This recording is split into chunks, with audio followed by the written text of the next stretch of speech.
group, or was that just an email? That was just that was a group thing, and we had the whole group, and then because we weren't able to devote very much time to it, I asked some people who are very interested in the science portions of this book to have a separate meeting and just kind of flesh that stuff out. And but the short story is it didn't go well for Schmidt. Oh, okay. That's okay, and that's why I'd love to hear him respond to that. To that, I do have a response about half written, but I did have to go back and reread Lucretius, at least section 5, or book 5, or whatever it's called. But I don't have any Democritus, so I can't. Yeah, speak to that. Western history doesn't, so you're in good company. Oh, I can just make it up. Excellent. all of his writings were destroyed, so all we have are Now, can I just say that no other culture burned books like early Christianity did. I don't know what is up with this. It was cold. But come 800, I mean, they just went book burning crazy, and it continued all the way through to today. So Greeks didn't burn books, Arabs didn't burn books. Christians have got a book problem, and that's why I have a problem with this history. But anyway, that's an aside. Well, can I just throw in there that I do believe the Christians were the ones that invented the notion of being a heretic. That concept did not exist in the ancient world, I think. Well, but yeah, okay, that's fair enough. I mean, but there are always in groups and out groups and stuff like that. Yeah, but you're right. Heretic is something somewhat different than that. Yeah, I'd have to actually look at, it seems like every religion has a notion of orthodoxy, and then if you deviate from orthodoxy, there's going to be a category for you, and it's not going to be a complimentary one. Yeah, so. But heresy only makes sense in a religion where people can convert to it, because I mean, if you're a Jew, you're a Jew. You're born into it. You don't become an un-Jew by... Spinoza? Wasn't he considered heretical in the Jewish community? I think Spinoza got expunged from the community. Well, yeah, but I don't know if they had in their own, before Christianity, if they had that notion or not. I don't know. That's very likely. I think it's pretty likely. I don't know the specific answer, but I watched a lot of lectures on theology recently, and one thing about early Judaism is, they had a temple and they had sacrifices in that temple, and they had a lot of rules about like how the sacrifice was done and who was allowed to do what, and they apportioned the meat from the sacrifice among the community and things like that. So it seems pretty likely that people that didn't follow those rules were treated nicely by the community at the very least.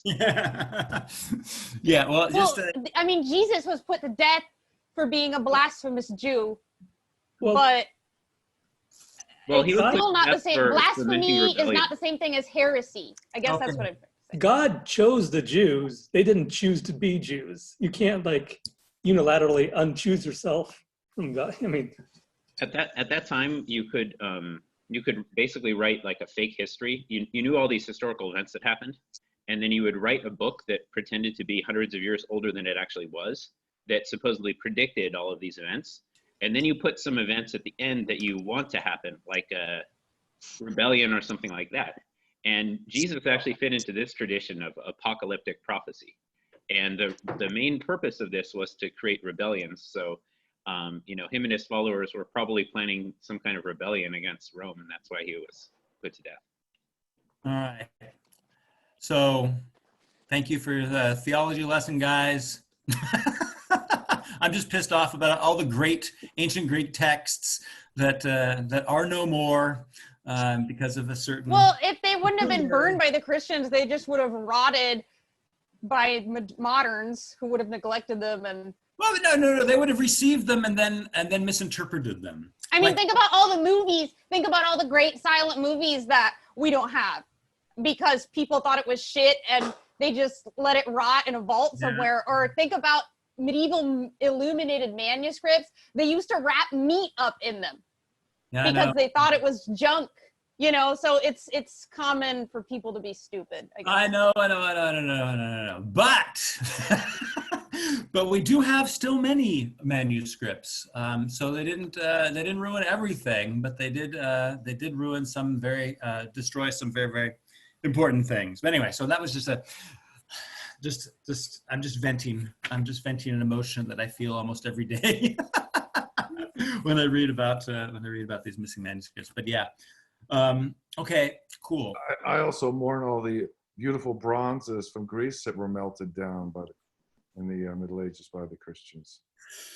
Yeah, it happened even earlier. It happened like the 4th, 5th, 6th centuries. Yeah, when they went and destroyed all these great temples in Egypt and Mesopotamia. I don't know, Turkey and stuff like that. Right. The best ones we had, they discovered, on the bottom of the ocean. But thank God we had a couple of those. Oh yeah, Brenda. Brenda, I've been reading this Darkening Age, the Christian destruction of classical antiquity or whatever. I've been reading that, and it's been making me quite enraged. So yeah, that's where I'm getting some of this from. But anyway, if somebody mentioned, well, I mean, but if the Christians were ethnically the same people as the people who wrote those books, like imagine the barbaric Germans, of course, because I'm going to go there, guys. Like they would have easily burned all the books if they had come in contact with it. You think they would give a shit? So I don't know. I mean, but they did. But the fact is, they didn't. But they didn't. They sacked Rome and didn't burn a damn book. So, so even they had standards. These Teutonic hordes. I think it's hard to argue that the Christians were the only ones burning books, though. I do recall the Vikings, when they invaded England, they destroyed like every. I want facts. My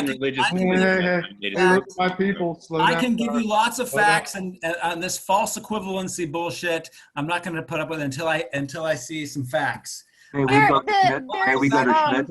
The Vikings who did the sagas? Yeah, no. Anyway. Well, no, the sagas were written by Christians. That's, if you guys went to my lecture, you would have got That's that. right.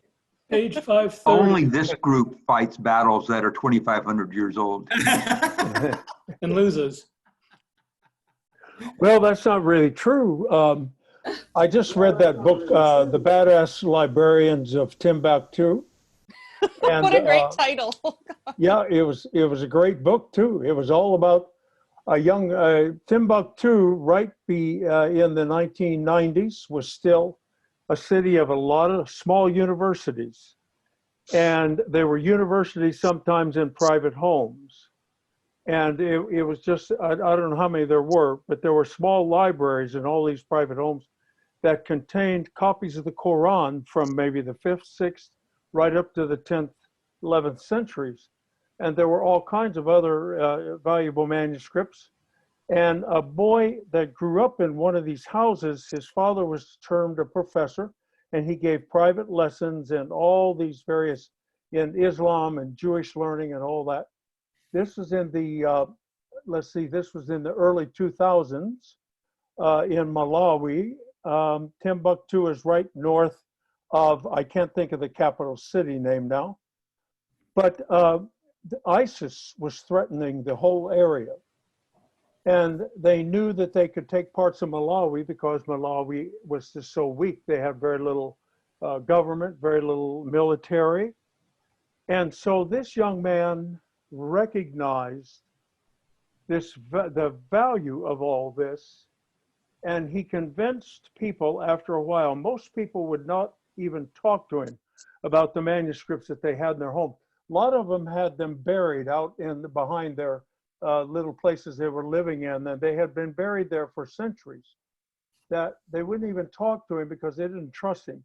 But ISIS had vowed, of course, to get rid of all this when they came in. And so this guy somehow organized to transport and collect the entire collection of manuscripts, just thousands of them, something like 50,000 of them, and got them down to the capital city, went down the Niger River to the capital city. ISIS moved in and couldn't find any of these, but what few manuscripts they did find from people who would not pick them up, they burned them and destroyed them all. And then once the French got busy in 2013, 2014, the French moved in, cleared out ISIS. Then he began to get funds. He got funds from the Rockefellers and from all over the world to build a library to house all these. And so when he thought it was safe enough, he organized to bring all these manuscripts back. And so now in Timbuktu, there's this wonderful library, and they're still cataloging and they're still working on it. But it's a fabulous story. It was a great sort of adventure story, and the story of, saving just thousands of years of scholarship. So it's worth a read. It's not that long. It's only a couple hundred pages. Well, Okay. good to know. So they still are burning. There's one or two Christians out there that don't burn books. Yeah, right. That's right. The actual modern book format was invented by Christians. So Look, I'm not saying everything about the religion is a problem, but they had a problem. Christianity is a They had a problem bibliophilic with Greek religion. It's not a knowledge. hating They had a problem with Greek knowledge, and the primacy of faith made them rebel horrendously against any testimony of knowledge. And luckily, they got over that. By the 11th century, they had reformed their ways. But prior to that, they went through a rough period when it came to extinguishing all traces of antiquity. All right. We're going to stop before There's I that. speak. So All let's talk about our reading today, which basically, so he's breaking out in analytic form the basic distinction that he's been fleshing out for this entire book and rehearsing the basic argument. And I've been trying to think of like an example. So when we get into it, I want to work out a little bit of an example of what it is he's talking about. Because I still think it can be considered to be very vague what he's saying, because when we see, when we talk about like section 12.1 on 531, right?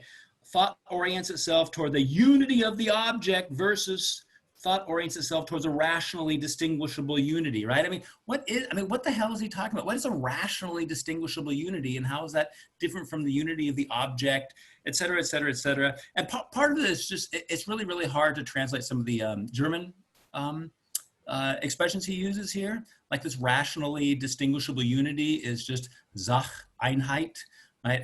It's just, and so I've been working this morning a little bit, just trying to give you an example of what a Sacheinheit is, what a rationally distinguishable unity is, and why they're important, and why they are what we consider to be the nature of the thing we're talking about in every case. And I think that's something that we might not have been explicit enough in.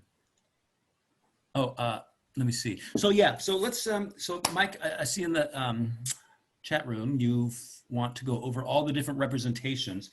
I'm not quite sure what all the different ones you mean, but let's talk about, let's gather together some from the beginnings of each one of these sections, right? What he has to say about representation, and try to make sense of that, right? And then understand that as a whole theory, and then see how this philosophy of distinction, how distinctions are different from representations. Because it seems like it's really easy to think about a distinction as just another representation.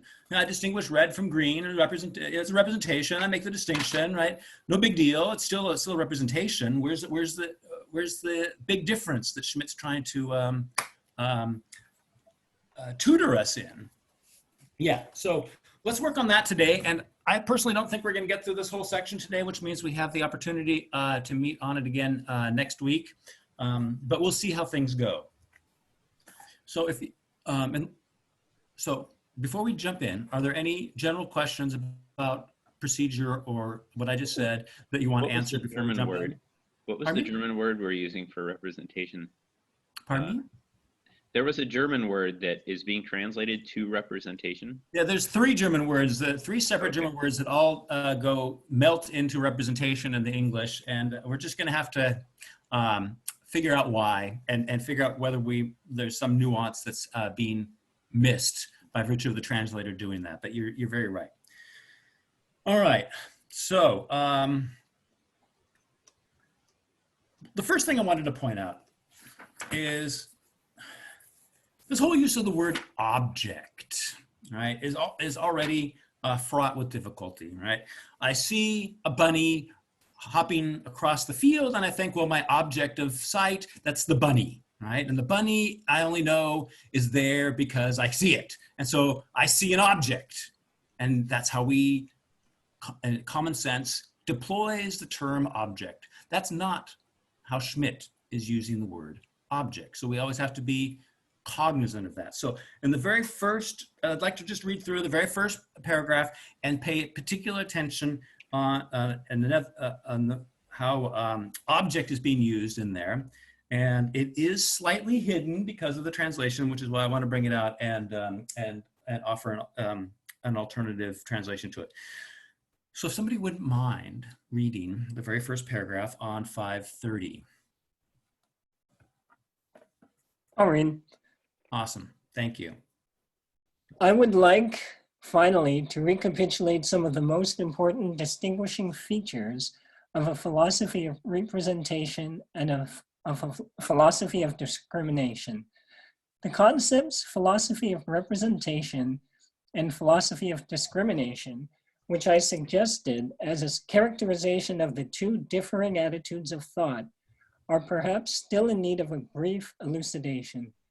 Philosophy of representation is not intended as a description of an attitude of thought that orients itself naively according to given representations, but rather of a philosophical and critical attitude to our representations of objects in the world. The Stoics already distinguished between representations that arise in us through sensory impressions, such representations are held to be natural, even animals possess them, and those to which we accord objectivity on the basis of their evidentiary character, and which we symbolically process through generalization, comparison, etc. The philosophy of representation is a theory of the processing of mental representations. Philosophy of discrimination should not be understood as a post-structuralist procedure, that is, as though one could only understand an object in distinction from all other objects, in the sense of ever new and constantly changing objects. The fundamental axiom of a philosophy of discrimination is, something can be recognized only if, and only to the extent that, it has a distinguishable determinacy in itself. It thus expresses the implicit presupposition of this position, namely, that one must first be able to distinguish something for itself before it can be distinguished from other things. Great, thank you. Now let's look up to the top and go over what he says about philosophy of representation. And he says it's not criticizing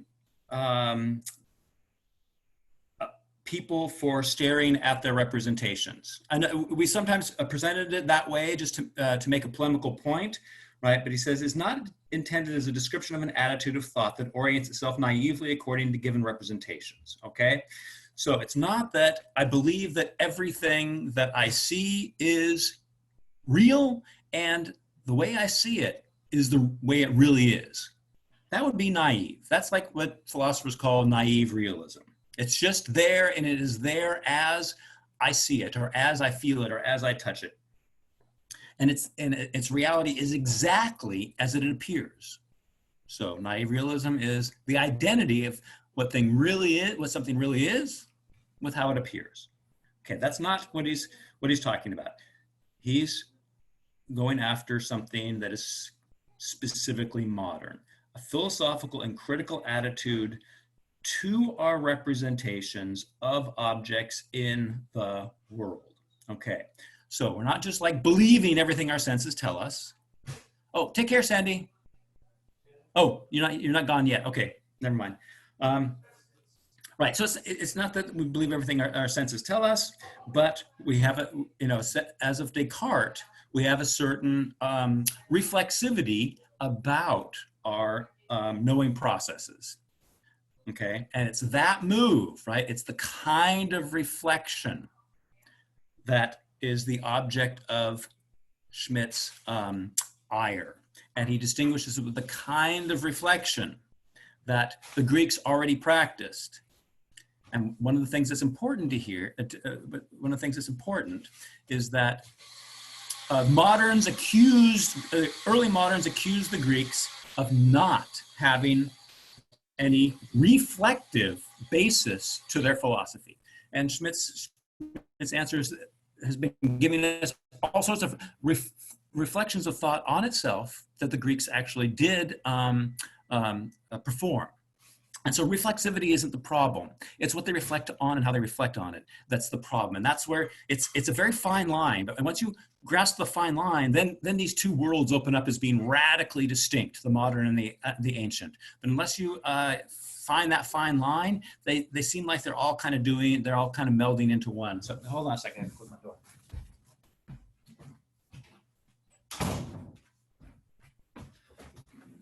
All right. Now, somebody just recapitulate for me briefly what he says about philosophy of representation. Just pick out the separate theses that he's giving us, and let's work through them. Okay. Well, I've highlighted a philosophy of representation, the theory of processing of mental representations. I thought that was pretty distinct. Indeed. Okay. So now he's giving us what he calls the Stoic theory, right? And they distinguish between two kinds of representations. What are they? Okay, so we're going forward is where we're going. What page are we? Where are we going? 530. We're on 530. We're just discussing what Mike just read. There's the one that the natural animals do, and then there's the symbolically processed version. Right.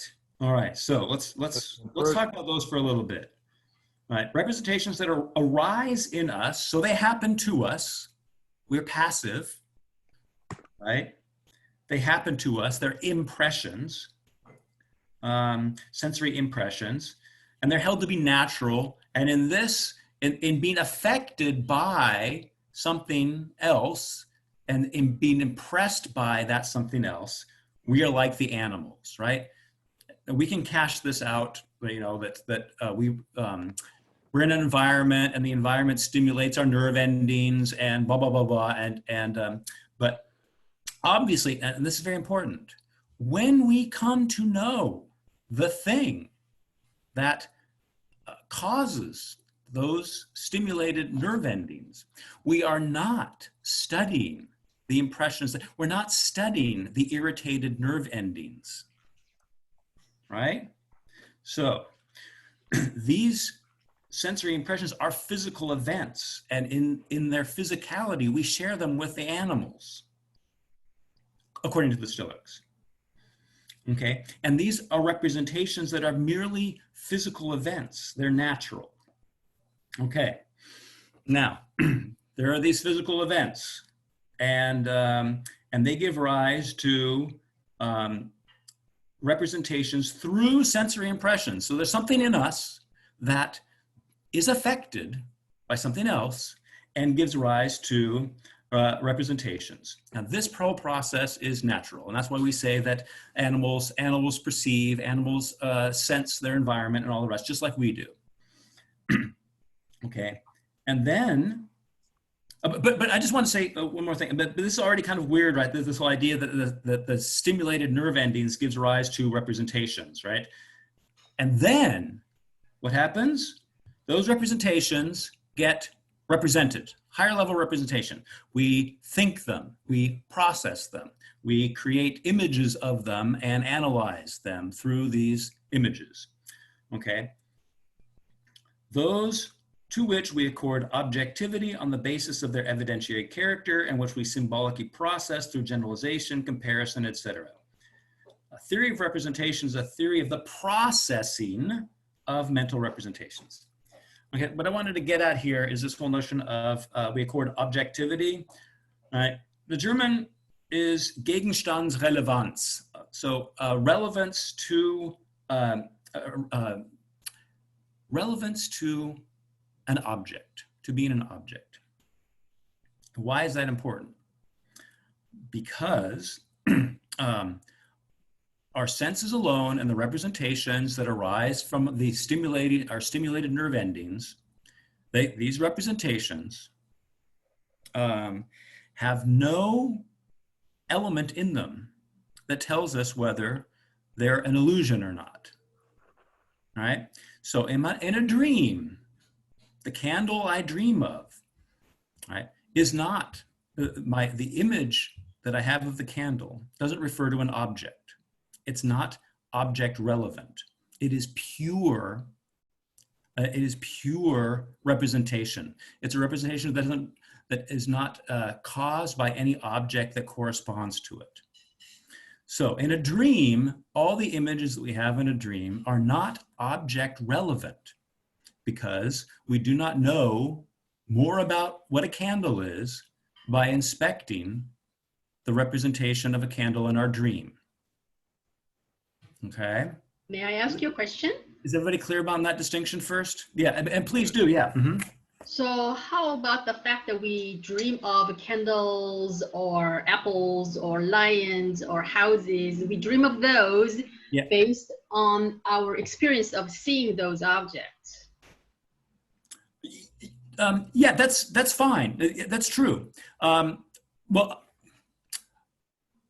so this is the thing. Have we seen those objects, or have we had those representations? Now, what's the difference between my seeing the candle, just a pure representation, between my seeing the candle in the backyard when I'm awake and my dreaming the candle in my backyard when I'm asleep, right? It's the same visual representation. But in the one, we want to say that it actually relates to an object, whereas in the dream, we don't want to say it relates to the object. Otherwise, we could do scientific investigations of the object of our dream, our candle object in our dream, and find out the properties of candles. Are you disregarding memory and experience here? Yes, because we're only talking about representational quality as such, and that's all we're talking about is representations and what's in a representation. And what's in a representation, right, is sensory data. But sensory data is the same sensory data we have in a dream. The dream itself is a representation. So on the level of representation, there is no difference in content in my representation as such between the dreamed object and the sensed object. So are you doing a bracketing as in like a phenomenology? That's probably a helpful way to do it. Right? The question is, how do we talk about representations, right? And if we treat the representation as accurate to the thing represented, we have to ask ourselves, how do we know that? And if we are at the level of a philosophy of representation, the only evidence we have is a further representation, and then the representation that we have in memory, okay? And now we have to say, well, my remembered representation is actually a representation of the same object as my current representation of it, and my future dream of it. It's all the same. It's all referring to the same object. But we have absolutely no way to confirm or refute that claim at the level of the philosophy of representation. Representation just is what's in the representation. Now, we like to talk about as if those representations in us somehow corresponded to things outside of us, but on the basis of representations, you have no right to say that.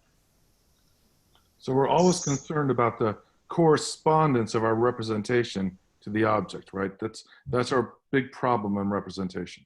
Right. So is it a similar process when we see representation in art, or are they different?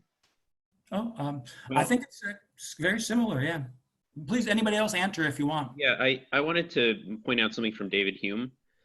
David Hume, I think, had some critics who were attacking him on this point because David Hume said everything is impressions that we have. So then the question is, how do you tell the difference between an impression that is imaginary and an impression that is something you actually sensed with your senses that corresponds to the outside world? And he just said, well, the sensory ones are stronger. Right. Does that really correspond to the evidence we have from our own like dreaming and imagining? Because when you're having a dream, the thing that makes you realize that you're dreaming is the content itself. You know, something bizarre happens in the dream. It's not that you always just know that you're dreaming because the sensation isn't as strong as reality. Exactly.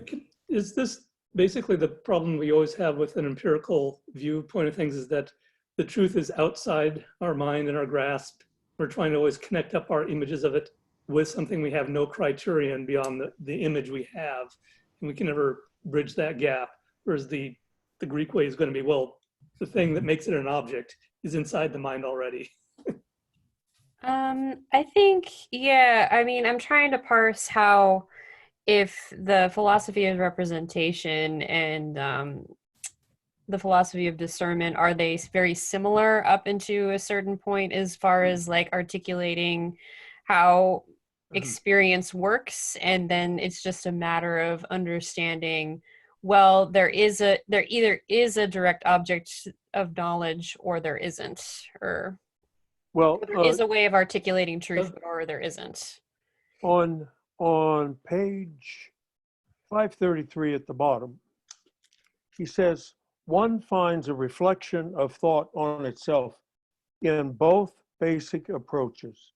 So in the philosophy of representation and in the philosophy of discrimination, both of them have the duty or the job of reflecting upon this initial picture or initial object, or however many descriptors you want to give it, that presents itself in our mind.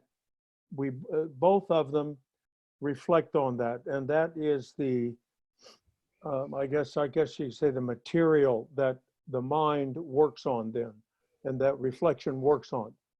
Then they separate. The representation works on the object and on the Vorstellung, or the representation, or the picture, or whatever that is presented to the mind. The philosophy of representation works on it as though it is an individual, discrete object, and as he says here in the front, it starts to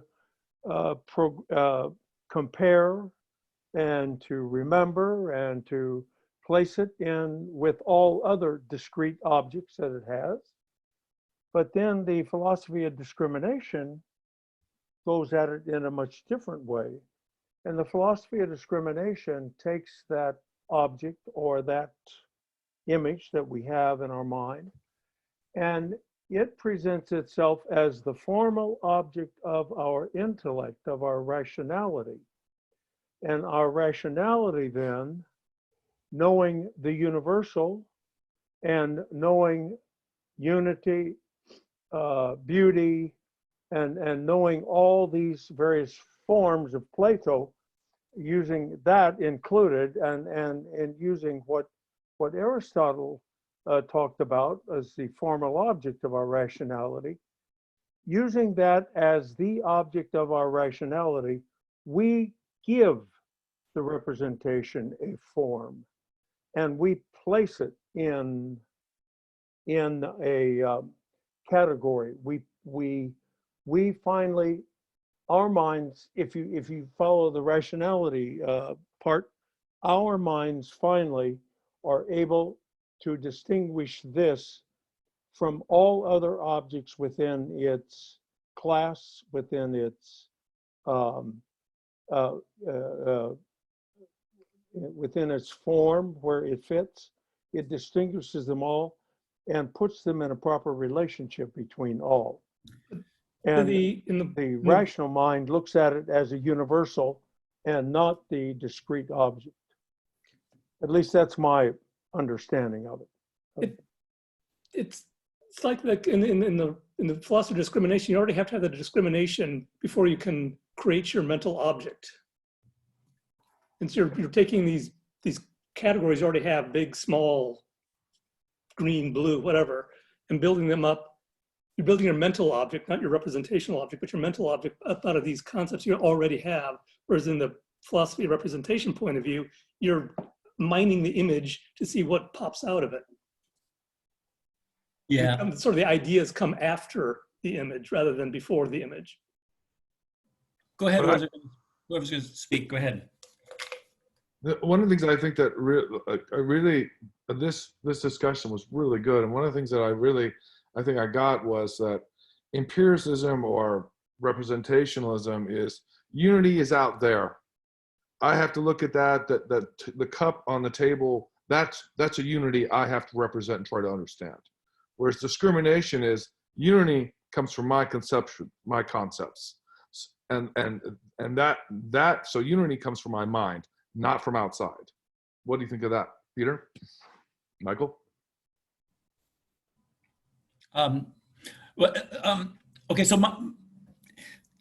I mean, I think that's I don't want to say this correct. except Bo, you're on the right path, but to say that the unity of the object comes from my mind, it needs to parse a little bit more, because otherwise it just sounds like subjective idealism, that each one of us is just kind of using these so-called concepts and creating their own unities, and everybody's locked in their own little world, right?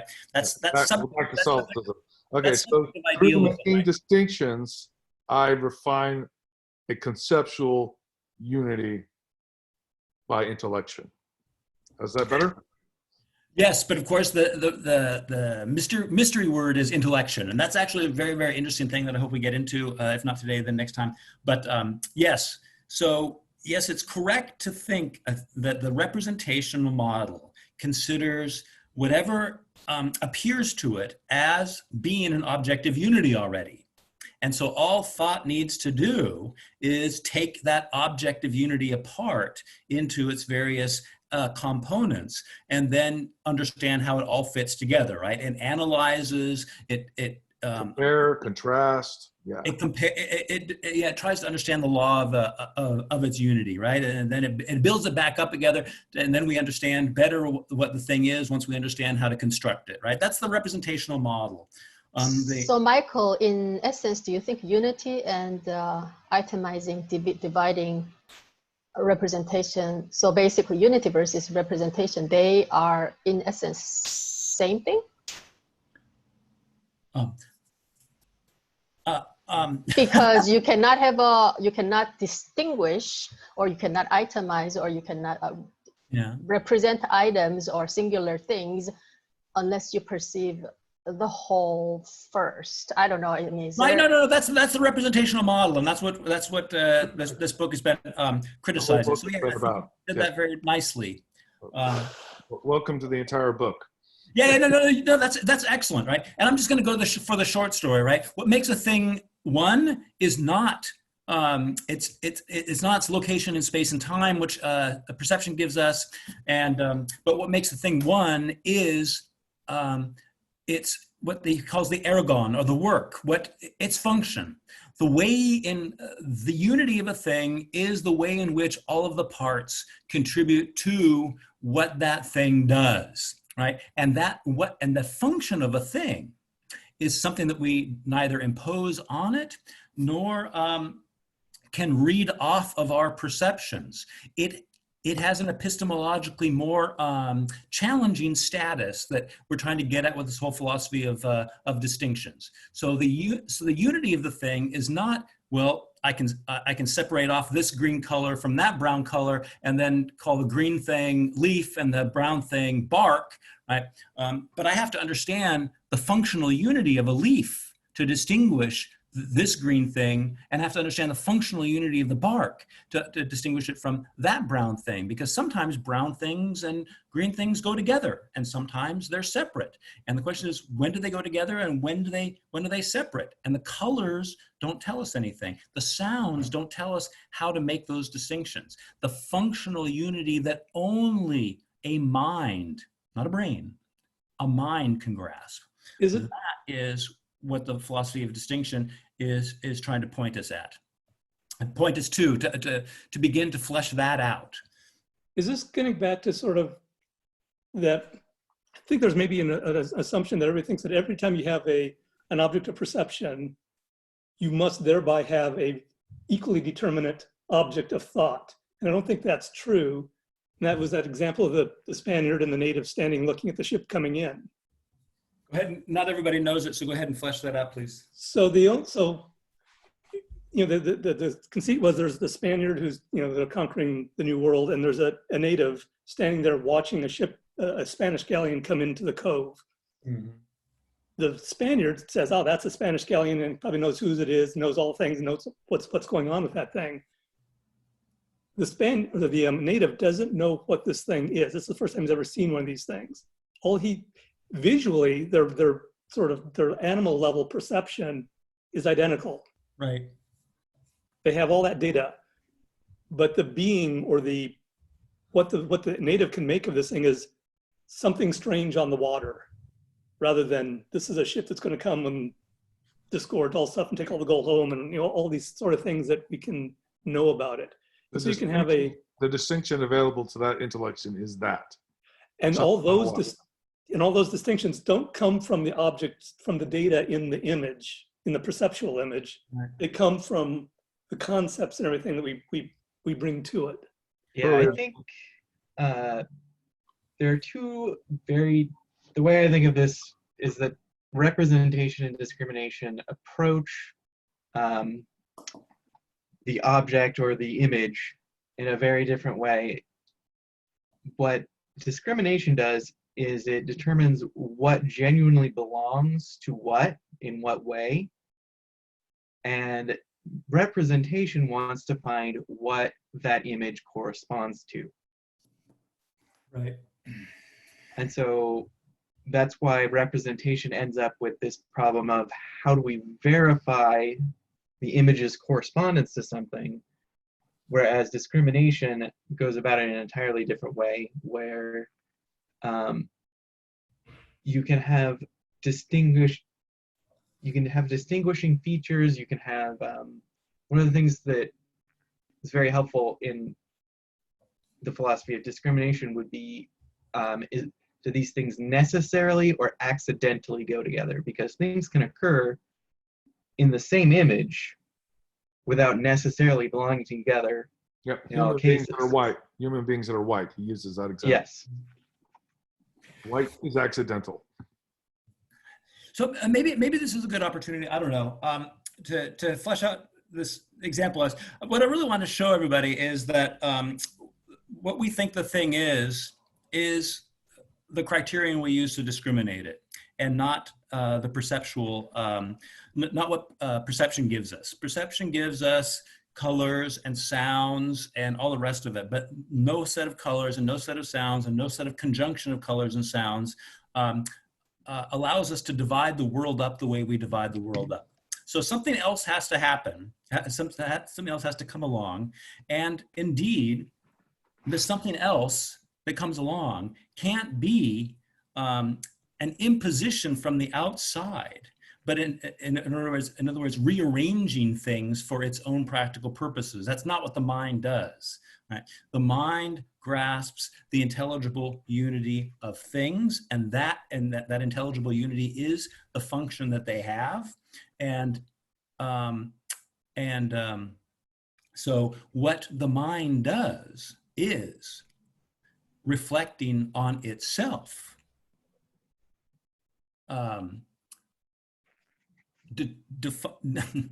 Finds the functional unity of things.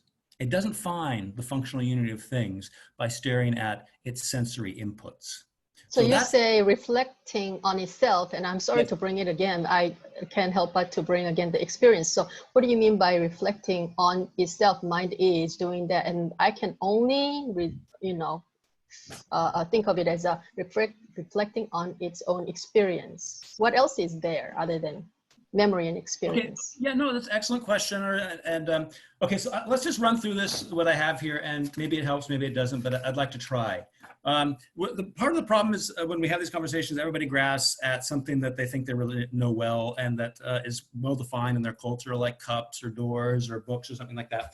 What I want to do is I want to think together with you. I would like to think together with you what art is. Art. Okay, so art is, so when we think art, right, what do we think? Now, most of us, if we think about art, are going to imagine, in their minds, they're going to imagine a work of art. Now, Botticelli, Michelangelo's David, something like that, right? Now, let's assume that's what you do. Now, and then describe. Okay, so if somebody says think art and you think Michelangelo's David, you're going to, and somebody says, well, what are you thinking of? What are you thinking about? And what you're going to do is you're going to say, well, I'm thinking about, you know, this smooth marble and in human shape and these eyes that stare into nowhere and this yeah. And so you're going to give a bunch of properties of that are of your image, right? What your image is telling you. And then somebody will say, okay, well, what makes that art? You know, being smooth marble is not per se art, because that would mean that no music is art. If you had to have smooth marble to be art, then no music is art. And that seems a little bit like a very restrictive definition of art, right? And it can't be the human shape, because that means anything that's not human shaped couldn't be art. Seems very restrictive. And so now what we're doing is we're thinking, by what criterion did I choose this as my example of a work of art? Right? So in choosing an example of a work of art, I thought of what distinguishes art from other things. I have that criterion, and that criterion distinguished this as an exemplary piece of art from anything else. And then when I describe its sensual properties, none of that is the criterion I used to choose this thing. So what makes this art is nothing I can describe by virtue of anything given to me by the senses. All right, that's the first step. Now, we're trying to figure out what art is, and we've thought of Michelangelo's David, and now we realize that what the criterion for selecting that, right, isn't anything in that image, isn't anything perceptual. So now we go a step up and say, well, yeah, okay, good, but what makes it art? What makes it art? And then now we have, you know, other possible responses, like, you know, it's pretty, it ennobles my soul, or I don't know, the people, you know, in my art history class, that's what was taught us as art. Okay, so now we have all these criterion which are not themselves anything any of your senses can give you. Prettiness is not something, you don't have a sense for that. Eyes don't give you prettiness, they give you colors. The words some people use when they describe Michelangelo's David, oh, that's art. Right? That might be something that we hear, but that's no reason. But there's nothing about that should lift it to the level of the criterion. So now we're at a high level. Now we're asking, well, what is the criterion about? What makes that art, right? And now we're not looking at any sensual information whatsoever, but we're trying to think what distinguishes art.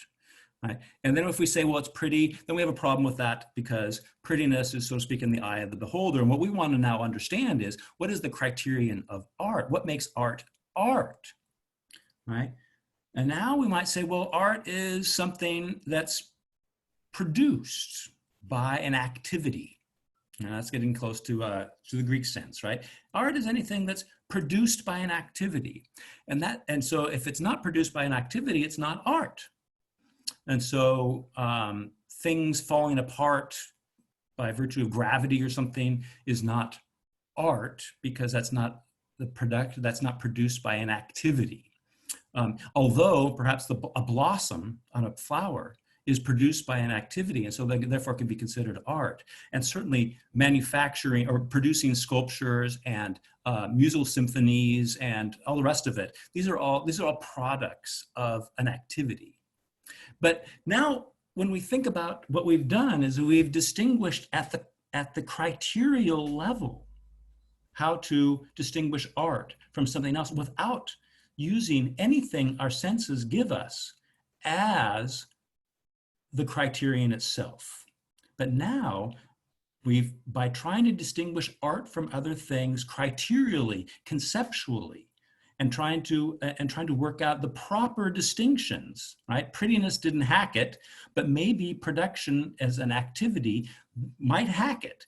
And so now, but the difference between prettiness and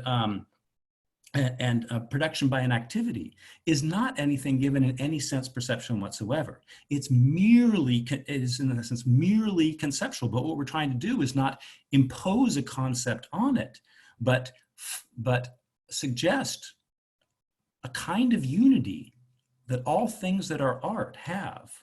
And that kind of unity is nothing that we can get from a perception.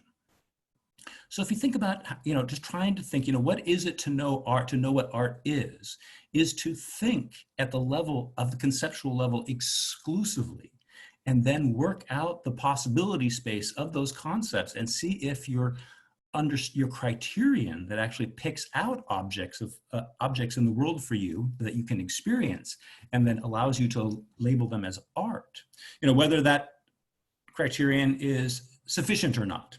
And that yields a very, very interesting conversation philosophically, and I'm not going to conclude it today. I'm not going to tell you what art is, but you can see how the process is at the level of making distinctions, distinguishing art from what's not art, and then being more specific about that distinction and seeing what follows logically from it, and then all right, I think that's the end of that little demonstration. But yeah, feedback, response. Was it helpful? Not helpful? I don't know. We have been studying this book the entire year. I think understand what representations are, and I would like to get on with this. And really, I was really enjoying this before we got derailed in this, which I consider. I don't want this derailment anymore. Okay. I guess it wasn't very helpful. Someone wants to enter their own dream group and make various distinctions and have a little philosophy postage stamp collecting fest. Yeah, that's not this one. We're here about this text. We've been doing this for over a year. Thank you. But okay, that's fair enough. But I did work kind of hard on this morning, so I want a little bit more feedback than that. So when we talk about representations, to me, that really model kept coming in my head, Michael. Model. Because it's always making a model. And does the model correspond to the object of perception? Does the model correspond?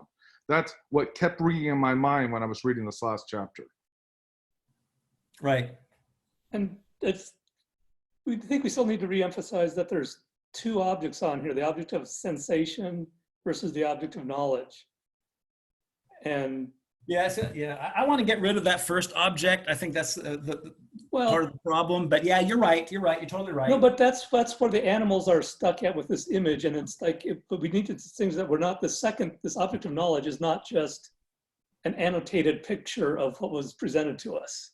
Oh, I think that's a great point. It's not like we're directly processing space. It can be it's presumably non-imagistic. It's a discursive, conceptual object. Yeah. So, what is knowledge with the philosophy of representation? What is knowledge to that? How is knowledge developed in the philosophy of representation? I don't think there even is knowledge in the philosophy of representation, or if so, it's like it's kind of very like cautiously danced around. Like no one wants to claim anything because to make such a claim would mean that you kind of fall into this subject-object dichotomy again. So Yeah. I don't know. That seems to be the point that Schmidt's sort of hitting home, is that we can't know knowledge through modernity or a philosophy of representation. I think Yeah, knowledge is restricted to relations in language in that way of thinking. Because if you go outside of language, then you only have unfalsified content, representations that haven't been contradicted yet. And that's not really a strong basis for knowledge. So the knowledge is restricted to relations in language that are tautological, actually. Yeah, it seems to me in representation, it really does fit hand in glove with empiricism, right? It's all about tracking the objects that you perceive out there and making sure your model, tracks the object. Representations, so that it really, so language, when I saw language, I thought, oh, so the language is mathematics. There's language and then there's mathematics. It seems just empiricism is the best attempt that the philosophy of representation can have to get knowledge. Yeah, representation seems to want to have a map of sorts, of a territory that it places outside its grasp. Ooh, a map of a territory. That was really good, Tyler. I'm just want to chew those words over. A map of the territory that's outside its grasp. Right. If you, like the Kantian language would be, there's the thing in itself, or the noumena.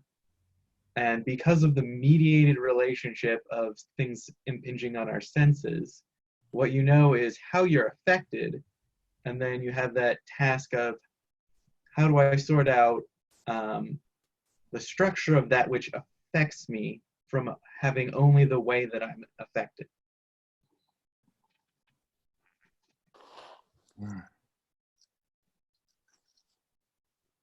And then we, for those who haven't been here the whole time, perception was like in the beginning of the book. And one of the core tenets, insights of this book is that perception does not happen without the mind. But the philosophy of representation views the mind as the source of all error, because it does not allow intellection or distinction in perceptions, right?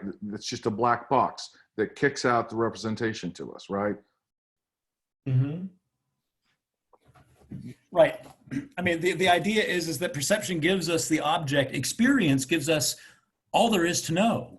And it just gives us everything. And then thought just comes along, the poor stepdaughter comes along and and starts taking things apart. What's this? And let's take that apart. Let's take that apart. But now, once the thought comes and takes a little piece of it, right? It abstracts. It removes from a prior totality some little piece, and then it examines that piece, and then thought examines that piece, and then thought might take those two little pieces and examine the kind of connections that they have, right? But those connections that those two little pieces tell us nothing about their function in that original whole. So thought is always an illusion. Thought is always just breaking down some original reality into abstractions, and which is why you have the modern tendency to always try to get back to experience. Oh, thought, thought is, in that sense, it's useful, but it actually distorts reality, because reality is already given to us in its full, pulsating, fleshly richness in experience alone. And so we need to just get back to experience and just describe stuff, and that's plenty of knowledge. So thought is, so to speak, it doesn't have a good reputation. Now, I really liked your distinction about, let's be fair to representation. It's not naturalism, the simplicity of the way the animals get things, for example. So there is a sophistication to this, the way it looks at it, the way it analyzes its processes, right? I want to critique representationalism, a fair critique of it.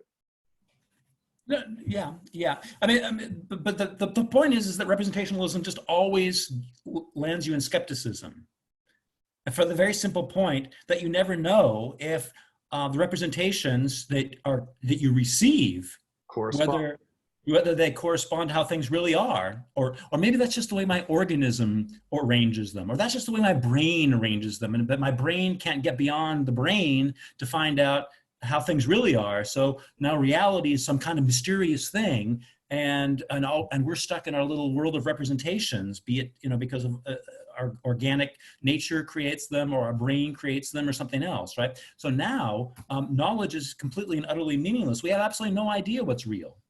All we know is the contents of the representations, and we have no idea what they correspond to. So all representationalism leads to skepticism, and therefore is fundamentally a denial of knowledge. This book is an inquiry into knowledge, and so therefore rejects skepticism and rejects representationalism for the same reason. Athena made a point in the chat. I think representation could be indigenous languages, and Mike asked her to elaborate. Athena? Oh, Athena. Yeah, basically, I'm just trying to work out the connection between like communicating between and communicating to. So I see like representation as kind of the indigenous way of communicating. From one point to the next, between points, where distinctions would be communicating to. It's almost more directive. That's how. But is Athena still there? Yeah, I'm still here. Okay. Yeah, I think I see. So when you say that the indigenous language, when you say they're sort of, are you thinking kind of like a sign language where the hand shape would look like something? No, I mean like communication systems where we're not defined by spoken word alone. So, but can I just say that I think that your example is good as thinking about this whole representation thing, and what I want to say from the Greek perspective is Greek philosophy is knowing the reality of things, and that reality of things is called being, and most people don't have a clear conception of the being of things, and yet they communicate marvelously, and they work together marvelously, and they coordinate their efforts marvelously, and they build societies and that fall apart, and they build buildings that fall apart, and lots of things work well without knowing the being of things. Right? And so if knowledge is knowledge of what's true, or if knowledge is knowledge of being, then that is, so to speak, it's a higher task, and it doesn't necessarily help us work better together, although it might. The point being, you can be in deep, dark ignorance and still communicate well, and still participate in society, and still have lots of friends and reproduce and all the rest of it. So a human life is completely livable in utter ignorance. Not only completely livable, sometimes it's even better. It's just that knowing which tool to apply it in what occasion. For example, the centipede, the analogy is that there's this insect, centipede is merrily walking along with all his, so many legs, and then there's one very easy way to mess with it. It's just stop him and then ask him, oh, please, that's marvelous. Can you explain it to me how to, how to mobilize it, how to use it? And then he's going to start thinking about it, and then he's going to be paralyzed. That's so right. It's not about which one is superior or which one is. It's just the knowing how to balance the two, or when to apply one thing to certain things, because there's territory which is completely messy, and then there's a map that is very neat. And we know we need both, because we're human beings and we're human animals, right? So we're not just David Hume, we're bundle of sensation. because if you are bundle sensing, you will be neurologically deficient. We're able to categorize things, able to name things. Language is limited. Sometimes it's a dangerous tool, but we do use language because that's the kind of animal we are. We're animal of the language, human beings. Yeah. So, but unfortunately, that doesn't, as accurate as that might be, that doesn't help us understand, what this whole philosophy of distinction is all about, and what the Greeks would be, why the Greeks would be not recognize what we call knowledge as knowledge, and they would consider it to be very random and very arbitrary and very irrational, what we call knowledge, because we're not orienting ourselves towards the inner criterion of knowledge in order to decide which practices count as knowledge. Just like you need to orient yourself to the inner criterion of art and work that out for yourself in order to distinguish what is properly art and what's not. And so there's an inner criterion to the concept of art, to the thought of art, that it's our job as philosophers to make explicit. And part of Schmidt's point is you'll never make that explicit, right? By staring at the inputs of your senses, and that's what he really wants us to comprehend. And so he spends a lot of the time in this book criticizing this whole philosophy of representation. And yeah, anyway, so let's look a little bit more at the text. So we got off on this tangent. It's my fault, but I mean, there's so much to talk about, and that's why I don't plan on ending this group today, because I really, really want to flesh this out. The whole point was that a representation as such, a dream is a representation, a waking state is a representation. Both of them have content, right? And what I was trying to make sense of is this whole notion of object relevance. The content of your dream has no object relevance. And the same is true of any representation.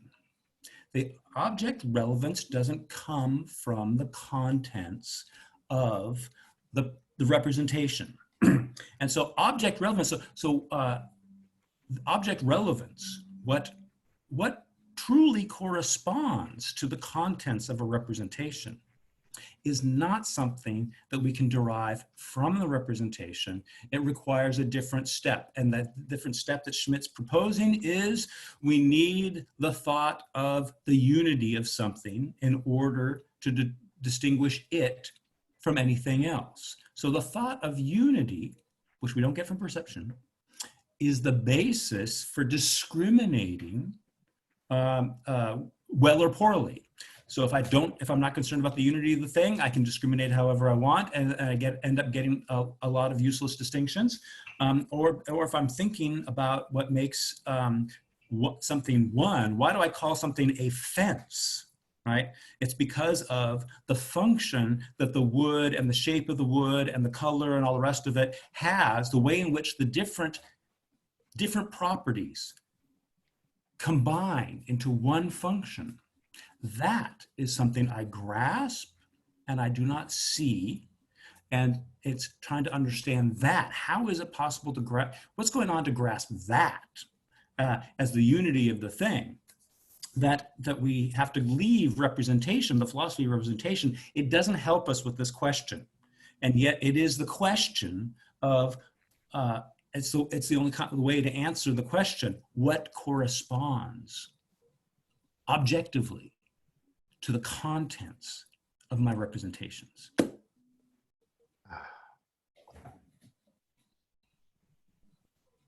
Okay. Shall we read the text anymore, Michael? Hopefully I made that kind of that clearer.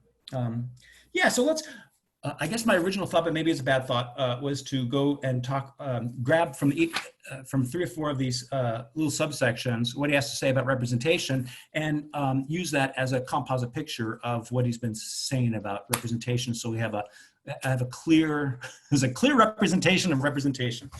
No, that we grasp. No, actually, the real point is that we grasp how all these different components fit into one thing, namely a philosophy that that prioritizes representations in trying to make sense of knowledge. So is it related to correspondence theory? Yeah. But the basic point is that the correspondence theory doesn't make sense on the basis of representation, the philosophy of representation, even though the philosophy of representation needs that correspondence. So yeah, there's. All right, let's get one more thing. Is it related to Thomas Metzinger's model of the self, and also model of that's also not then? I don't know. I've never read Metzinger. If somebody who has read Metzinger can answer this very briefly, I'd welcome it. Gene, no, Gene, you're bringing in things that are extraneous to the text. We don't want them. If you want to be in a meeting, let's stay to the text. Yeah, Metzinger is to be honest, Gene, I don't know Metzinger yet, but I will someday. All right, let's get back to the text. Thank you. All right. So, is everybody cool with just grabbing some stuff about representation? Yeah, let's do it. All right. All right. So let's start off on 531. I'll just start this. Well, one thing that might be helpful is at least to dwell on the topic heading. Oh, excellent. They're quite dense. They are. Yeah, they are. Yeah, thank you. Yeah. But they're also very revealing. They really hit the point at what he is making in the entire section. Yeah, I think. Yeah, we've talked about 12.1. I mean, we've talked about it. Okay, well, you know what? That's actually a great idea. I'm just going to take several of the titles of these subsections and just read the representation part, and then we'll get an overview. So, representation is first, thought orients itself toward the unity of the object. Next, 532, epistemology, namely the theory of knowledge, as a reflection on the modi of representation of given objects. Okay, so next, criteria for the cognition of empirical objects, integrity, totality, and non-falsity of perceptible properties. All right, we'll bring all this together, but I've just... this is great. This is great. 12.4, truth as the correspondence, there your correspondence, Gene. Truth as the correspondence of representation and object. 12.5, 537. Thought articulates itself in language. These all belong together. 12.6, 541. Thought is abstract. 12.7, 542. Thought does not have an emotional or a volitional aspect. 12.8, 544. Thought gains its content via intuition. Intuition just means, let's just say perception. 12.9. Thoughts concepts must correspond to the well-determinedness of objects. 546. Only conscious acts are thinking. 12.11. Yes. Only intuition and feelings are real. That's it. All right. Oh, that was a great exercise, Michael. That was great. That was kind of fun. I disagree. I can't. We are also immersed in the modern viewpoint. To read only the modern viewpoint side of things just reinforces the bad habits. I only understand those by thinking, but reading the thing that's going to be jarring to me. Right. And then trying to figure out what the difference is between sort of like my old perspective. That's right. Yeah, but yeah, you know, exactly. But it is helpful. Okay, so because this is how we tend to think, and most of us who do philosophy think thoughts like this. And so, if we're just going to say, you know, thoughts like this, then we're not taking into account the critique of that comes from this philosophy of discrimination, right? So, did anybody have any thoughts just by my running down that list? Oh, it was so good. Now I think we should go through each one and then do the contrast. We could just do the, okay. Does anyone have thoughts? So actually, that's good. Okay, so let's flesh out each one of those titles, right? What does he mean by thought orients itself toward the unity of the object? 531. I think that was the point I made initially, that unity comes from the object in the world. Right. perception. We covered this one. We just move on. But no, I actually want his own words. The starting point of a philosophy of representation is the conviction that thought must orient itself according to those objects which are present to it in perception. Oh. They constitute the unit, right? The one, the unity. They constitute the unit to which all possible experiences of them must conform. And they contain everything that thought can think about them in a comprehensive totality. This starting point gives a conceptual form to what common sense or natural consciousness thinks. One believes to have correctly cognized an object when what one thinks corresponds, there it is again, Jean, corresponds exactly to the external object. A necessary consequence of this interpretation is that thinking's intrinsic function becomes Vergegenwärtigung, making present, right? Making present a representation of what is perceived. Thinking becomes representation, making present again, or an exceptional form of representation. All right, so here we have the three German words for the one English term, and we don't have to get tripped up by that too much, right? I mean, just to make present, right? If when I remember my childhood, I make present something that is absent, and in that moment, I represent it, right? I'm making something present absent. That's a Vergegenwärtigung. Representation just has the notion of image. So when I make something present, I make it present. Something absent present, I make it present in an image, a depiction, a representation, right? And I make it present not by constructing a model of it in a physical model, right? I do it as Vorstellen, which is, so to speak, which is I make it available to me in my mind. I represent it in my mind, right? When I represent my childhood, you don't know what the details of that representation are until I tell you, right? So representation has this making present inside, Vorstellen, via an image.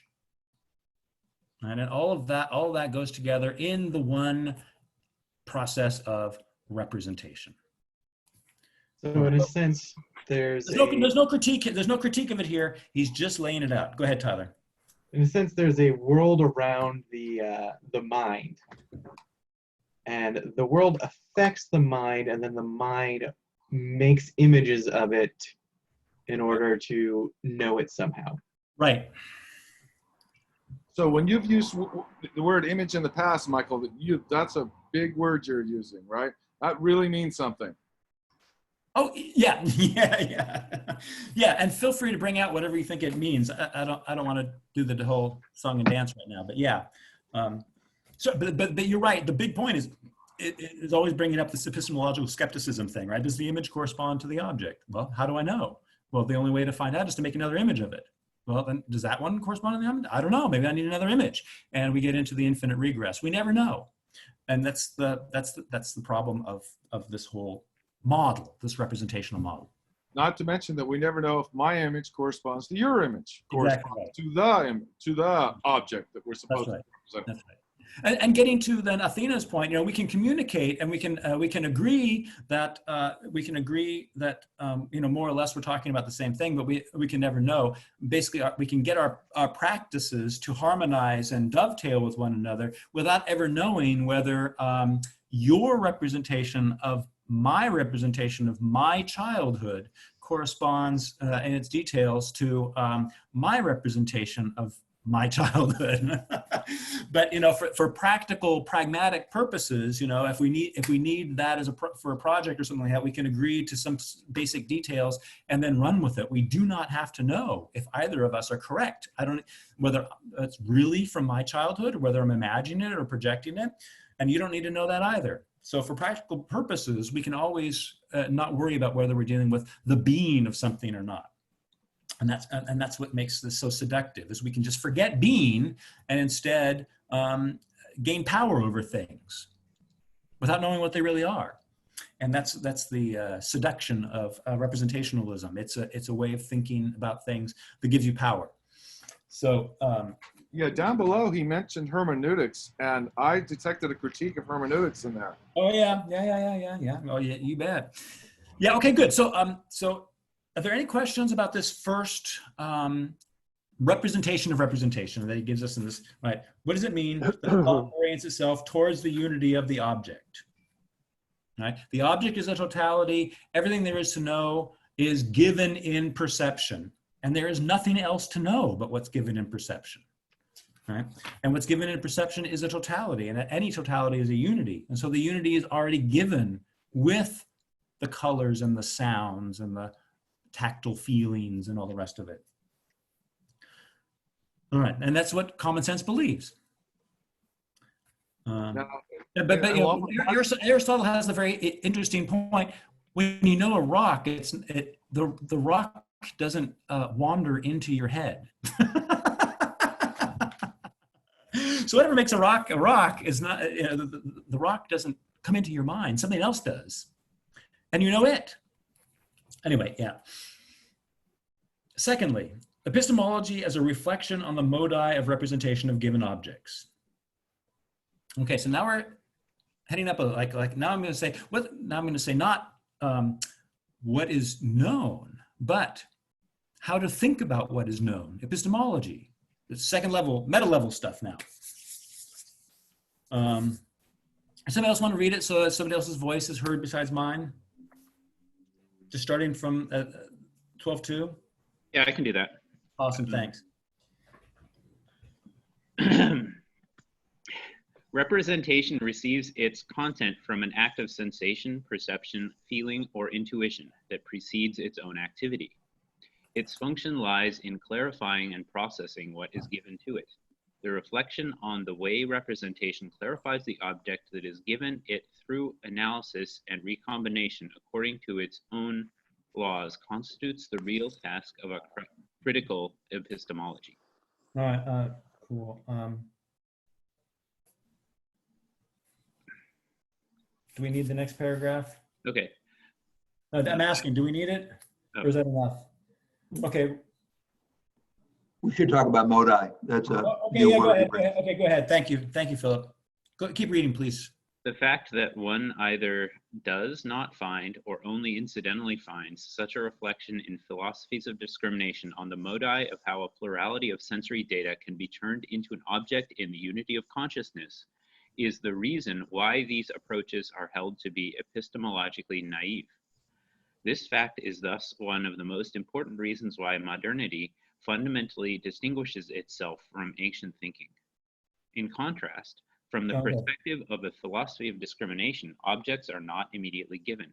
Okay, that's enough because we're not going to talk about discrimination yet. We're just... Right, okay, sorry. He switched in the middle of the paragraph. I wasn't ready. Yeah, no, that's very true. And it's true. All right, what have we learned here further about representation in this paragraph as far as we've read it? There are two different acts involved, and how how one act comprehends what the other act does is at issue or vague.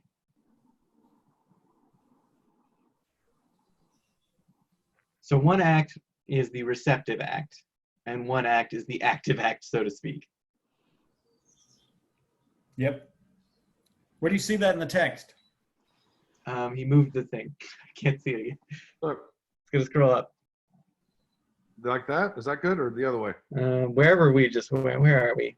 Yeah, you need to scroll. You just scroll down, scroll up, I think. Okay. Here it is right there. Oh, yeah. Here we go. Okay, so where did I see that?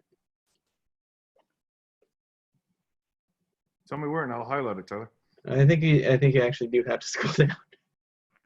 Here. Oh, its own precedes its own activity. Okay, representation receives its content, that's the receptive, from an act of sensation, perception, feeling. And so it's a receptive kind of act. Mm-hmm. And then there's the representation of the representation that is a different kind of activity that deals with the act of the receptive act. Right. And so the second act clarifies and processes what was received. Right. And, you know, I think a simplistic Kantian model kind of works to explicate what he's saying here, right?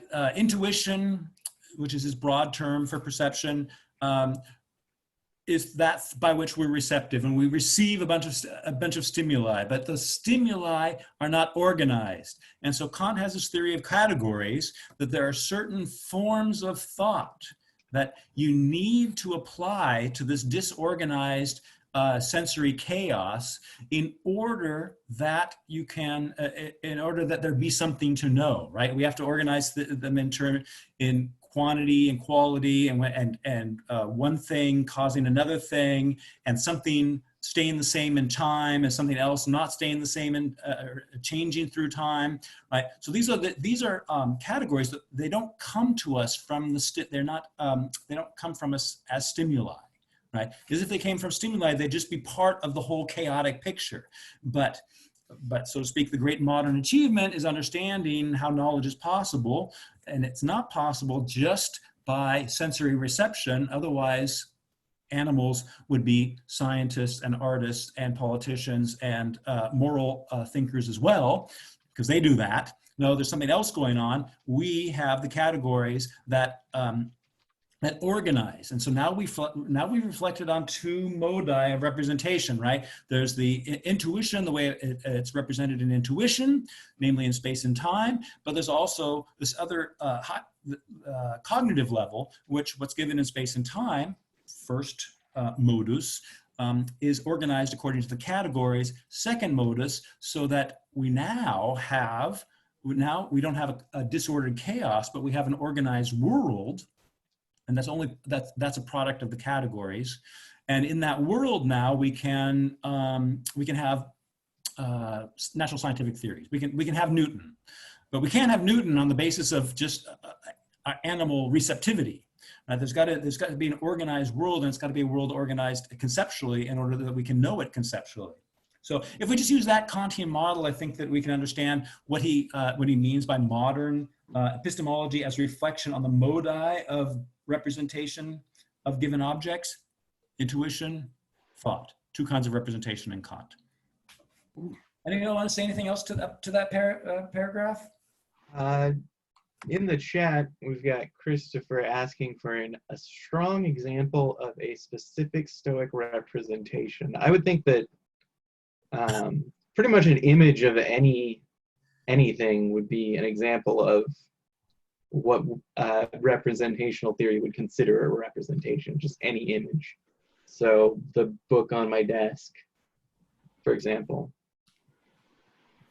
is considered like somehow something has impinged upon my senses, they receive something, and then a secondary act of the mind organizes it such that a book is these bundled categories that make it a distinct piece of an image, as opposed to just a chaotic blur of colors and shadows and so forth.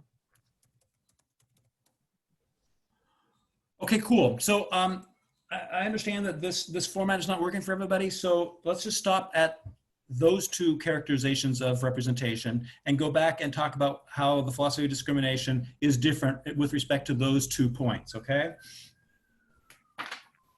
So if somebody wouldn't mind reading the first full paragraph on 532, and this is how, what he's talking about, thought orients itself towards a rationally distinguishable unity. Okay. In contrast. Can I just, first of all, just read the heading, because I want to get the two contrasting opponents in my mind at one moment before because that's where the fight happens, at least for me. Awesome. Okay, representation. The object orients itself toward the unity of the object. And then discrimination, the verses, its opposite is thought orients itself toward a rationally distinguishable unity. So you have the difference between just the unity of the object and a rationally distinguishable unity. Yes, thank you. The rationality distinguishes unity. So do we read the paragraph now, Peter? Is that what you want us to do in contrast, or? Yeah. Let's get the contrast down. Okay. Go ahead, Charlie.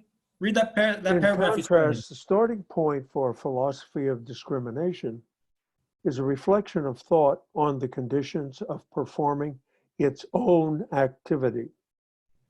One cannot think of something if one cannot grasp it as something that has its own distinguishable determinacy. Someone who sees a human with a white complexion in front of him does not need the white complexion in order to either recognize or disprove that the object to which he is related in his perception is a human being. Thought does not orient itself toward the external unity of the object, but rather toward the conceptual unity of a state of affairs that can be distinguished in itself. Yeah. I mean, to the extent that it's helpful, I really want you, when you see these kind of the conceptual unity of a state of affairs, this kind of, when it kind of gets all garbled and abstract like that, please think about that art example, right? Because what I'm doing is I'm discriminating conceptual differences, right? An act that produces a product is over against something pretty, as over against something I don't have it right in front of me. But these are conceptually distinct possibilities for thinking what art is, and so this is how we get clear about art. We can only get clear about art by precisely doing that, and that's what we always do. But that's lost in a philosophy of perception. That whole process is lost in a philosophy of perception. You could also use something less airy-fairy, but still pretty much unrelated to specific images. I mean, there is some relation, perhaps, if you want to go with science, but the activity of science you're not going to find it in a picture anywhere. No specific picture is going to get at that. I mean, can I just reread that very last sentence, which I thought was, because that points out the two different ways of unifying, and what in one sentence. Oh, right. The very last sentence is a very key sentence, I think. Yes, I agree. Yeah. Thought does not orient itself toward the external unity of the object, but rather toward the conceptual unity of a state of affairs that can be distinguished in itself. I don't know. Michael, see if this makes any sense. The philosophy of the epistemology of representation talks about just the objects in and of themselves, and it does reflect on them. It reflects on them in a sense that they are according to size, color, all kinds of different things. And then it reflects on them according to, compared to other things. If you see a basketball, you compare it to every other ball and you could blah, blah, blah, blah, blah. But you just stop at considering the object itself. Just that is where you stop. Well, I think an epistemology of discrimination imposes an order and a rationality, and it imposes the universal. What is the discrimination means? I gotta stop you right there. It doesn't impose anything. That's just subjective idealism. It doesn't impose anything. What I want to say is, once you've discriminated a basketball from anything else in your perceptual field, right? You've already grasped, it's because you've grasped its functional unity that the kind of work that it does is different from basketball court or from the trees or from the field or whatever else. So the discrimination has already happened before you distinguish the basketball from anything else in your perceptual field, right? And so, that's only possible, and it's not perception that's doing that for you. It is the way in which you grasp the unity of different clusters of perceptual contents. Yeah, we can actually, I think a good example would just be an image with two of something in it. So why is one section of the image the same kind of thing as that other section of the image? The criteria has to be there for you to decide those are the same kind of thing, because they're each necessarily a different piece of image. This also really goes to the first part of the book where he. I mean, the object isn't actually the image, of course, but. Well, let me ask.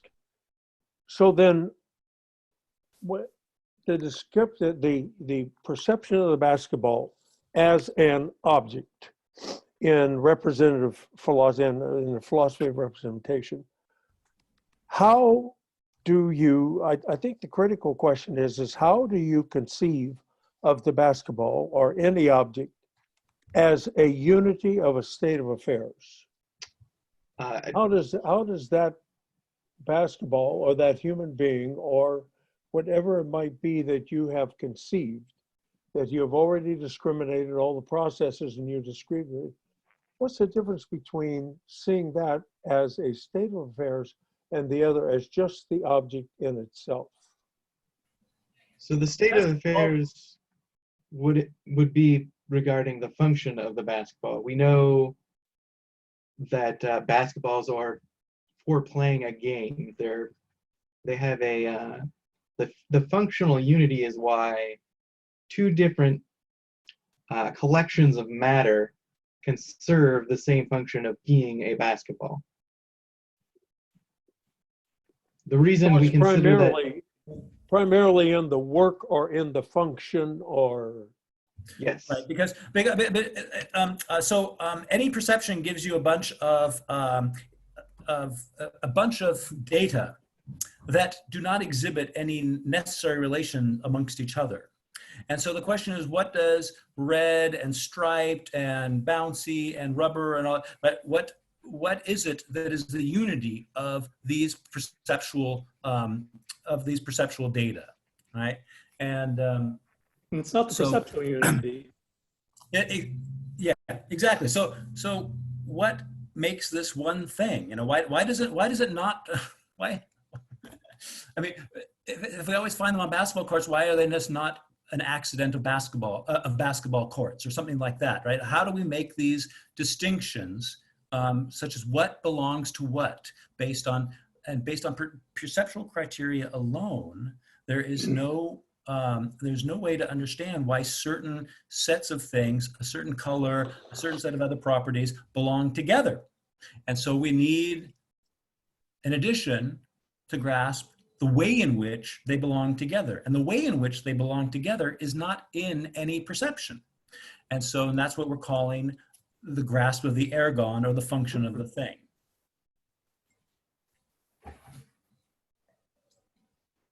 Yeah.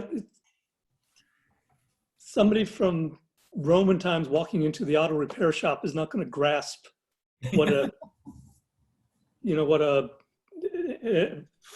the hose to inflate the tires are, right? Right. Perceptually, they will understand, and they'll say, that's something looks like it's manufactured. I don't know what it's for.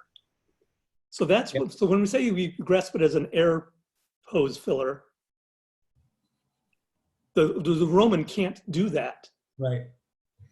They do not grasp it as so if you've never seen the sport of basketball, you can grasp it. Well, it's a thing they're throwing around, it's brown, it bounces, but you don't know what the role is. You don't know it as a basketball. That's a very good point, because to teach the Roman what the air hose is it's not enough to describe all of its physical properties, but you have to show what it does. What does it do?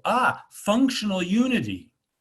Yeah, the Roman all of these things belong together so it can do this, functional unity. And the Roman can stare at it all day long. Exactly. And not see that in the air hose or in whatever this thing is in front of him. Right. Nice job, Peter, because perception involves rationality, and that's where modernity crashed and burned. Perception was turned into a black box that magically hands you something with extreme unity that you don't need to do anything. All you have to do is make sure you never screw up what that magic image that perception gave you. Yeah. Can you say more about that, Bo? Okay. Well, in the beginning of the book, Peter, do we want to go to that? Do you remember what page that is at, where he talks about the model that Aristotle had, which was so that Aristotle and Plato had a model where they never separated perception away from rationality. Right. They had rationality as part of perception. Yes.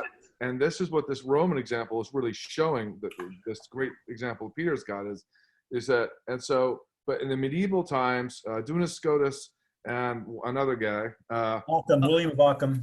William of Ockham decided like, oh no, rationality isn't involved in perception. Perception just happens without it, and that's how we got here in every sense of the word. Right. But then it became a representation. Then it became all about, well, the mind comes in after perception. The mind is separate from perception. That's what William Ockham and Duns Scotus did. Mind is not involved in perception. Rationality is not involved. So the only thing mind can do is screw up what perception hands it. Yeah. That is early in the book. And yes. Yep. Yeah, and rationality means very different things for Plato and Aristotle than moderns. Keep going. Yeah. So rationality is, for Plato and Aristotle, in some sense, it covers more of thought, or more thought is rational. In fact, all thought is rational in some sense. However, it's while it's more broad, it's less arbitrary, because what moderns think of rational is a very specific collection of activities we do within thought that doesn't actually distinguish the different faculties involved in that abstract selected collection of different activities lumped together. Yeah, I think the argument that all thought is rational is actually pretty straightforward, because if you want to say that you understand something, how could you say that you understand something that is itself irrational, right? The only way you could understand something is through its logic, through it being logical. You know, the problem with representation is, how can you rationally represent that which is not rational? Right? So then you end up coming back and saying, oh, well, there's no rationality. Irrationality is an illusion, all of that stuff, so to speak. But the real problem is that, you know, in order to understand in the first place, it has to be rational. It has to be logical, or else you can't really say that you understand it. Agreed. Yeah, I think in the emotion section, he goes over this. How do you rationally reflect on emotion if emotion does not have some aspect of rationality to it? Because your rationality would not be capable of even dealing with emotion because it's empty of it. There's no way to put emotion into rationality such that it can do any work to it. They're incompatible, so to speak. I found the page. It's on page 25. This is like core of the whole book. The whole book hinges off this.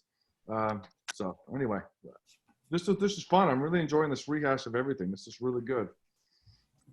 I'll go back to where we were going anytime. Yeah. So yeah, let's go. I just have to defend my little art thing just one more time and tell me if it gets irritating. But you know, with books and windows and fences, anybody could say, well, we know what those are because we know how to speak the language, right? And so language tells us what, you know, what to pick out as a fence, what to name as a fence, and what to name as a window, and the rest of it. But things become, you know, things become clearer when you go to something like art, in which we have a conception of what art is, but language doesn't, you know, language use doesn't define art the way it defines a book, right? And so I can say, well, this is a book, and it looks like knowledge because I'm following my society's linguistic practices, right? But just because I can pick out a book doesn't mean I can tell you what a book is, like what constitutes the essence of a book, or what makes a book really a book. And but based on our naming practices, we could probably come up with a pretty good description of what a book is and what makes it distinct from other things. Right? But with something like art, we don't have any fallback position of socially sanctioned modes of speech. And yet we think that when we use the term art, we're not just using a name like Michael, but we're actually understanding something of the nature of the object that we call art. And looking into that, it gets you on this train that I want everybody to be on, and that is the distinctions that we make in order to find objects that correspond to our names. Those distinctions are purely conceptual, and we explore the nature of art through following out the logical implications of the way in which we define art, and then we find out if those definitions are any good or not. And then if they're not good, if they say, well, that makes paintings art, but music all of a sudden is not art, then that sends us back to the drawing board. Our distinction failed. And so we have to make further distinctions and go higher up into the level of a generality in order to get at the nature of this beast, namely art.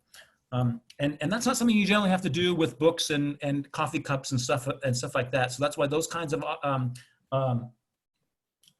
examples short circuit this whole process. And it's really hard to make the distinction between a philosophy of distinction and a philosophy of representation with respect to a coffee cup. Yeah, I guess my one reservation is that a lot of people are going to throw their hands up and call art subjective, and so it's sort of. Yeah, I understand. I made that point with the prettiness, but the point is that if we want to know what constitutes the objective nature of art, its relation to my subjectivity isn't going to help us. Right. So, but yeah, you're right. But I mean, that's the point. Every philosophical concept is like that. What's God, right? What's reality, right? Everybody's going to have like the subjective escape route and say, well, that's just up to the individual, right? But that's just abdicating philosophy rather than actually pursuing these questions. So I just wanted I would love to get us away from contemplating coffee cups, because there's absolutely it's really subtle how to distinguish a philosophy of discrimination from a philosophy of representation with respect to coffee cups and windows and stuff. Okay, that's my side. That's why I keep going on about this art stuff. Okay, I think that's fair. I really agree. I think basketballs are a lot better. I think Peter's example of the ship, coming to an island where one person's a Western European, the other one's a native person. That's a really good example too. Yeah, but that doesn't help us understand the discrimination. I mean, how does what's discrimination? And anyway, yes, okay. Hey, let's finish this second section that we started. Finish comparing and contrasting what he's giving us about philosophy of distinction and philosophy of representation. So at least we can wind up those two sections today. Okay. Where do I go? 532. 533. Okay, Garth, you started reading about what the philosophy of discrimination was at 533. Maybe you can continue that process. Yeah. Okay, I guess I'll start in the middle of this paragraph then. Let's start three lines down in contrast. Right, okay. In contrast, from the perspective of a philosophy of discrimination, objects are not immediately given. Even the simplest physical sensation, for example, hearing a sound, has as its object only what it generates for itself through applying, usually unreflectively, the criteria of discrimination. For example, through paying attention to the consistency of the pitch, volume, tonal continuity, etc. The difference between an uncritical and naive and a critical cognition lies in whether one has only applied the criteria of discrimination more or less correctly, or whether one has recognized them for what they are and systematically grasped them. This reflection is a reflection of the thought on its own activity, that is, on its capacity to distinguish. I just noticed that the first naive in this paragraph has the dots on it and the second one doesn't. Has the what on it? Oh, yeah, gotcha. Double dot on the I. Yeah. Out or whatever. Yeah. Anyway. Representation is free to combine and to separate as it wants. In contrast, one can only distinguish something that be grasped as something definite and distinguishable. The criteria of discrimination are thus criteria for something being recognizably some one thing. Since being in Greek always meant being something, the criteria of being are criteria for knowledge. Something can only be thought as something when it is a unified plurality. That is, when it manifests plurality, unity, identity, heterogeneity, etc., when it is neither discrete or continuous. That is, when it is either a number or a shape, such as a straight line, a circle, a spiral, etc. These criteria are not extracted from a being external to thinking, whether empirical or ideal being, but from the conditions of cognizability themselves. That is why the theory of science which infers these criteria must be a mathematical science, that is, a science that examines that which is cognizable in itself, as mathematica. Plato termed it as a koine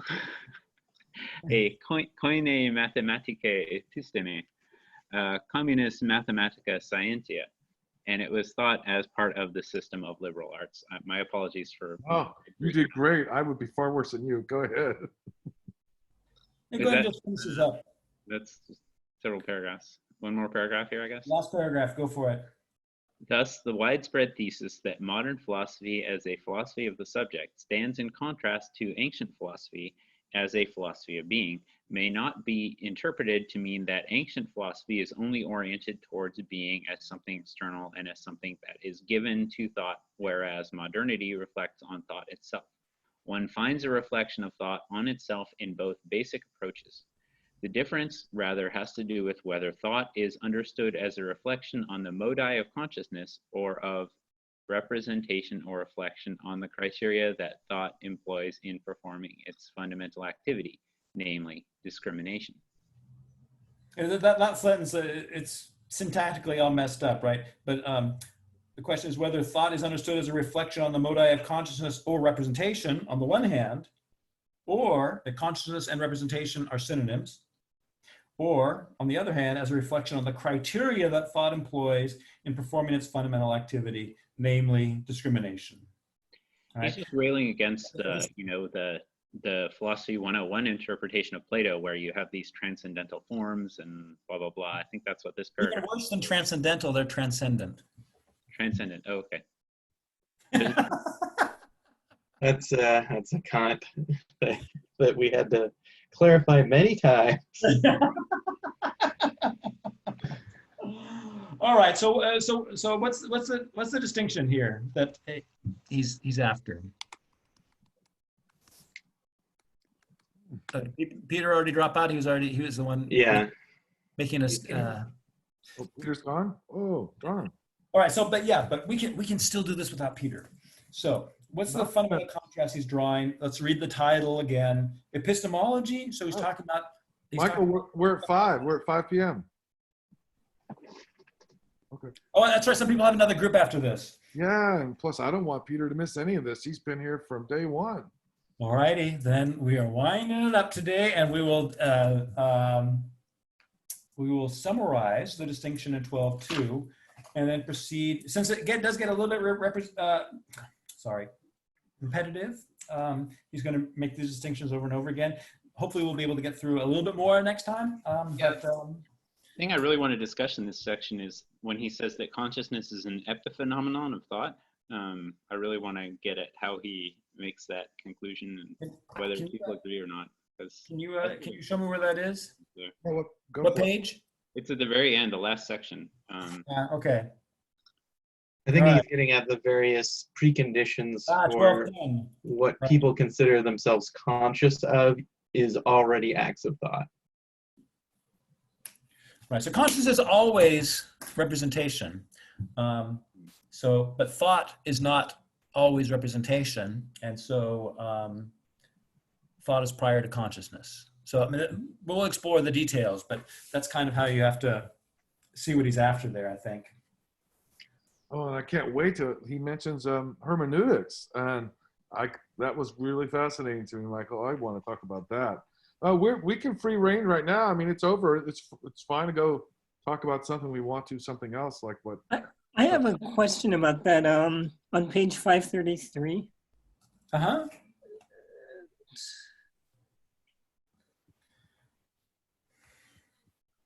Okay, 533. Yes, all right. Go for What it. we just read. Can you explain what Schmidt is saying? So at the end of that middle paragraph, that is why the theory of science, which infers these criteria, must be math. You know, I'm a math guy. So is he saying that math sort of agrees with the representational way or the discriminatory? Discriminatory. No, but can we just, he says mathematical in scare quotes, and then he gives the Greek. So it means he wants you to think mathematics a la Greek. And what does mathemata mean? It means learnables, and that which is learnable. And that which is learnable is you can only learn something if you've properly distinguished it from other things. Otherwise, you won't be learning about that thing, but you'll be learning about a bunch of unrelated things. The presentation will jumble a bunch of things that don't belong together. So he's only referring to mathemata in that sense. And so philosophy, as the koine mathematike episteme, is the knowledge, is common knowledge of the learnables, and that just means understanding what things are in their specificity. That was a good distinction to obtain, Mike. Yeah, he's not saying numbers are the key to everything.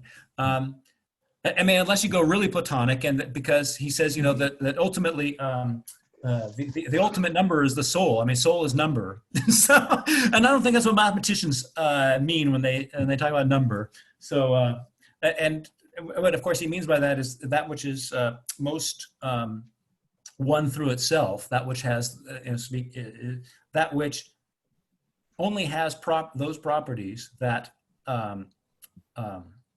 it has only the properties that make itself possible. And so it's most one. It doesn't have any accidental properties. It is the most one of things. It's the most unified of things. That's the soul, right? And it's on the basis of that we understand unities as units that then can become countable. So we'll eventually get into that when we actually start studying Plato, but that just is an aside. Thank you. I'm loving this final chapter, recapitulating everything we've gone through in this book. It's wonderful. Wait, you wanted to talk about hermeneutics. Where's the hermeneutic stuff? Yeah. Everybody, if this is boring to you, feel free to take off. I apologize. Thanks very much for being here. I really appreciate it. Are you okay? You're going to do the hermeneutics now? Or? Yeah, I've got another 10 minutes or so before I got to take off. So I'm happy to look at things that people found interesting. It was in a footnote. Oh boy. And I was like, oh my God, there it is. Oh, 539? Oh, that's where he starts talking about Gadamer and language. Yes, it wasn't when it was around the Gadamer section. Because the basic idea of hermeneutics where you reinterpret and you reinterpret and you reinterpret the text. How does that work with the philosophy of discrimination? That's my question. Go, Michael. How does the hermeneutical text-driven thing work with discrimination? Oh, I'd love to talk about that. I don't have a real quick answer to that, because I read this in the context. Schmidt always finds a naughty Stoic somewhere at the back of every at the back of everything that he dislikes about modernity. He finds a Stoic, and here again, the notion of primal words that he is affiliating hermeneutics with is a Stoic doctrine that he's criticizing here. Being that can be understood is language. Gadamer. Right. That's a very famous Gadamer quote. I don't remember what does he do here? Interprets understanding as an occurrence. Oh, right. So his understanding as an occurrence. I mean, this is a great thought, right? The fact that Gadamer interprets understanding as an occurrence through which one steps into a knowledge that has been laid down in language clearly shows that his interpretation of language is still Stoic in its basic conception. All right, so an occurrence is, of course, an event, and an event is something that I'm a passive recipient to, right? So there's like so that's the first thing that he's criticizing about Gadamer's understanding of what understanding is, really. Interprets understanding as an occurrence through which one steps into a knowledge that's been laid down in language. So language itself is not just the sounds we make, but or the symbols we draw, but the original wellspring of knowledge. And when we understand, we affect a shift ontologically. Our being changes because we have stepped into this primordial understanding that is the wellspring of language. It is the basis of language. It's what all languages share. It's what makes communication in language and between languages possible, is this original comprehension that, I'm not quite sure that's how Gadamer thinks of it, but he's saying, Schmidt's interpreting him as thinking about language this way, as logos, and that logos as this this knowledge that we tap into momentarily when we comprehend something. And so that is to say that at the fundament of all things, there is a so-called primal language, or let's call it a primal knowledge. Prior to everything, there is a fundamental knowledge, and we participate in that when we understand something. Yeah, so that's pretty much like receiving a well-determined object from God or something as well. Yeah, I have great respect for Gadamer, so. Me too. I always, wow. It catches me off a little bit, these things, but I've got to assume that maybe Schmidt's got a point. Yep, I think we can hold off till later, because I love this Stoa and going in and Logos. I never understood Logos as well as I understand it now, just by what we read here. Yeah. I haven't even tried to begin to understand it, but this gave me a peek that I really enjoyed. Awesome. Anyway, does anyone else have anything else to say? Because I think we can wrap up now. No, thank you. I learned a lot. I think I have a couple of questions about how a lot of these things fit together, but I'll think about them and maybe write them down. Maybe I can ask them next time. Okay, yeah, no, or send them as an email or something. Okay. I'd love to hear them. All right, y'all. We'll see you latest next Monday. Thank you. See you.